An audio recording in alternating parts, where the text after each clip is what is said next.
Hello students, welcome back to class. I just wanted to say that my class has been growing a lot in the past few days thanks to all of you, so now we have a bunch of new students. So welcome everybody, your complimentary bag of holding and bottle of absinthe is underneath your desk. Don't go finishing it all in one day now. Also, please don't tell your parents I'm already on thin ice because of the whole up-close in-person Tarrasque study. I had to write a lot of letters to families that day. My hand still hurts. Anyway, today's class we're going to be going over my top 5 favorite races to play in D&D. This isn't my opinion, this is just objectively correct, so fuck you.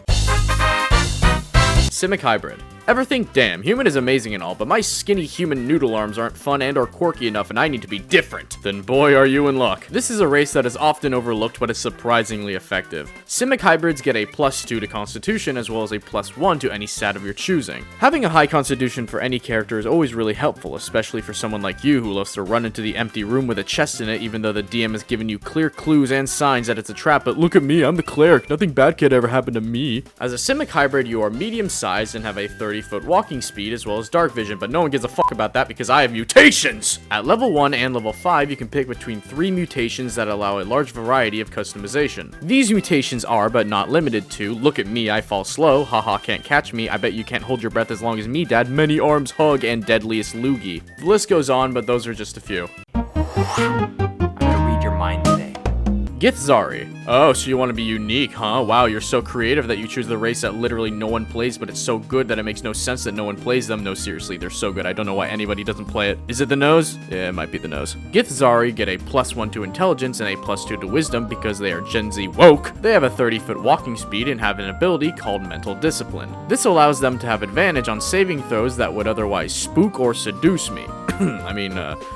Frightened or Charmed. Other than being absolute chads with an A+ work ethic, they are also talented psionics, giving them the Mage Hand cantrip. However, thanks to Githzari psionics, the Mage Hand is invisible when it's cast. At level 3, they can also cast Shield once per long rest and Detect Thoughts once at level 5. Now listen, all of these are good you ask, but they aren't fantastic like Many Arms McGee. Yes, however, all these spells can be cast without verbal, material, or somatic components, so when you use Mage Hand to pants the bartender for fun, he'll be none the wiser. Githzari make amazing rogues, like almost so good it's unfair. People always talk about the player versus DM mentality, but making a Githzari rogue is a clear declaration of war, which is exactly why I love them so much. Very Inhuman. Okay, everyone saw this coming. If you don't know the meta that is very Inhuman, then let me explain why it's on here. While not being super interesting, like a human with crab arms or a psychic goblin, they're still extremely good. Variant humans get a +1 to any ability score of their choice and proficiency in one skill. But the thing that gets everyone's nerd boner going is the fact that they get to start the campaign with a feat. Not only is getting a feat in D&D extremely good, but getting an extra one and being able to start off with it is fantastic. You could take the Sentinel feat and take Polar Master at level 4 and annoy your DM sooner. Or take Eldritch Adept and grab Armor of Shadows for a permanent +4 to your AC. The possibilities are endless, and that's why Variant Human makes this list.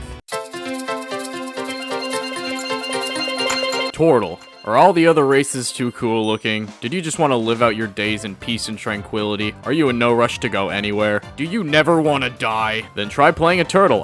Turtle. Turtles get a +2 in strength and a +1 in wisdom, which is nothing to sneeze at for sure, but fuck all that, I have a shell. This is what makes the turtle so amazing. This shell gives you a set AC of 17 at level 1, which I would classify as completely bullshit busted. So if you wanted, you could just tell Dex to go fuck itself and increase other scores instead. But we aren't done. With an action, you can retreat into your shell for a +4 to AC, making them the highest AC race in the game.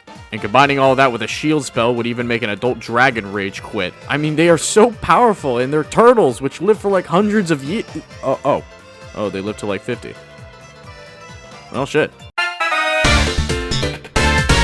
Loccidon. And you thought Goliath was tough. Well, wait until you get a load of these guys. It's like if you gave an artillery tank 2 war axes and sentience. Loccidon get a +2 to Constitution and a +1 to Wisdom. These are great stats, making them a viable barbarian or druid. Like a lot of races on this list, they have advantage on being charmed or frightened, making them not only big brain but also sigma males. Loccidon, also like the turtle, has natural armor, giving them an AC of 12 plus their Constitution modifier. And pair that with a shield and you're an absolute unit. However, the most notable part of the Loccidon are the trunk they have access to by just existing.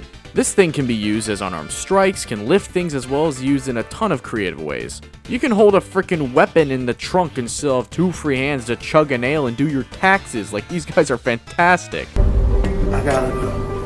And that's my top 5 favorite races in D&D. Let me know your favorites down in the comments so I can tell you you're wrong. Before I let you all go today, I just want to let you know that I have a Patreon. Link is in the description. If you're feeling generous and want to support me, that would be amazing. It helps me create more content for you guys. Trust me, a fantasy teacher salary is nothing. The most that my check will buy me is 5 beers. 5 beers! How am I supposed to get drunk off of 5 beers? Anyway, hope you all have a wonderful day. Class dismissed.